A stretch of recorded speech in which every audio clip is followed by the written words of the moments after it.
पूर्ण महापुरुषांना नमन करते। इथे उपस्थित दिगडे महाराज, भडके सर, चंदूभाऊ, तसेच येथील ज्येष्ठ श्रेष्ठ मंडळी, महिला मंडळी, माझ्या भगिनी बालगोपालांनो, तसेच या गावाचे प्रथम नागरिक सरपंच मॅडम आणि ग्रामपंचायत सर्व सदस्य आणि आयोजक, मला आंबेडकरांवर विचार व्यक्त करायला सांगितले। मी काही खूप तज्ज्ञ नाही आहे, पण मला आंबेडकरांचे विचार आवडतात। सांगायचं झालं तर आम्ही सर्वजण शिक्षण घेतलं। राष्ट्रसंतांनी त्यांच्या ग्रामगीतेमध्ये शिक्षणाला किती महत्त्व दिलं आणि आंबेडकरांनीही त्यांच्या जीवनामध्ये शिक्षणाला किती महत्त्व दिलं। बघा, इथे आपण सर्वधर्मीय प्रार्थना घेतली, सर्वधर्मीय सामुदायिक प्रार्थना घेतली। मला असं वाटते की जेव्हा आपण धर्म म्हणतो ना, जेव्हा आपण धर्माचा विचार करतो किंवा आपण एखाद्याला जर विचारलं की धर्म म्हणजे काय, तर आमच्या डोक्यात पहिले क्लिक होतं जाती धर्म। एवढा मारा केला आहे आमच्यावर जाती धर्माने की आम्हाला धर्म विचारलं तर आम्ही पटकन सांगतो कोणता धर्म, हिंदू धर्म, मुस्लिम धर्म, शीख धर्म, बौद्ध धर्म। पण आमच्या डोक्यात धर्म म्हणजे काय तर आम्ही मानवता धर्म कधीच सांगत नाही।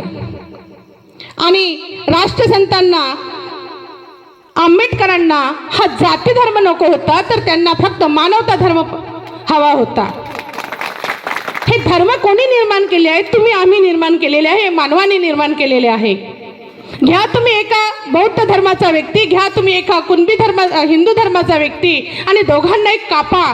दोघांना एक कापल्यानंतर रक्त लालच दिसेल, कोणाचं हिरवं दिसणार नाही, कोणाचं निळं दिसणार नाही, कोणाचं लाल दिसणार नाही, तर दोघांचंही रक्त लाल दिसेल तुम्हाला। मग तुम्ही का बरं धर्म पाडता? तुम्हाला धर्म म्हटल्यावर तुम्ही मानवता धर्म का बरं घेत नाही? तुम्ही जाती धर्माकडे का बरं वळता? सर्वात पहिले आपल्याला हा जाती धर्म दूर करावा लागेल, तेव्हाच आपण आपली प्रगती करू शकू।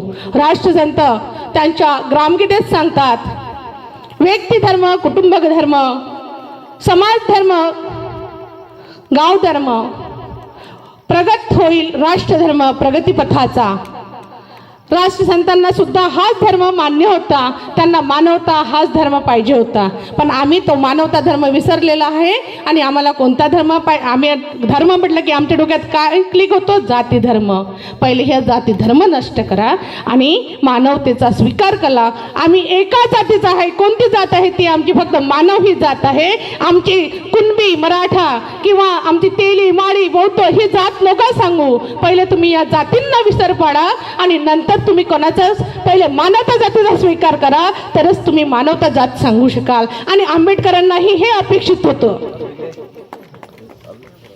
तुम्ही ज्या वेळेस राष्ट्रसंत आपल्या 41 अध्यायाचे एक छोटंसं पुस्तक त्यांनी निर्माण केलेलं आहे, ग्रामगीता, आणि आंबेडकरांनाही एक संपूर्ण देशाला अर्पण केलेलं एक पुस्तक आहे ते संविधान, की ज्याच्यावर आपला संपूर्ण काय चालतो आहे? कारभार चालतोय या देशाचा। आणि देशातच नाही तर राज्यावर सुद्धा, जगावर त्यांनी काय मिळवलेलं आहे? एक विश्वास मिळवलेला आहे की आमच्या भारतासारखं, भारतीय संविधानासारखं दुसरं या जगाच्या पाठीवर कोणतंच पुस्तक नाही।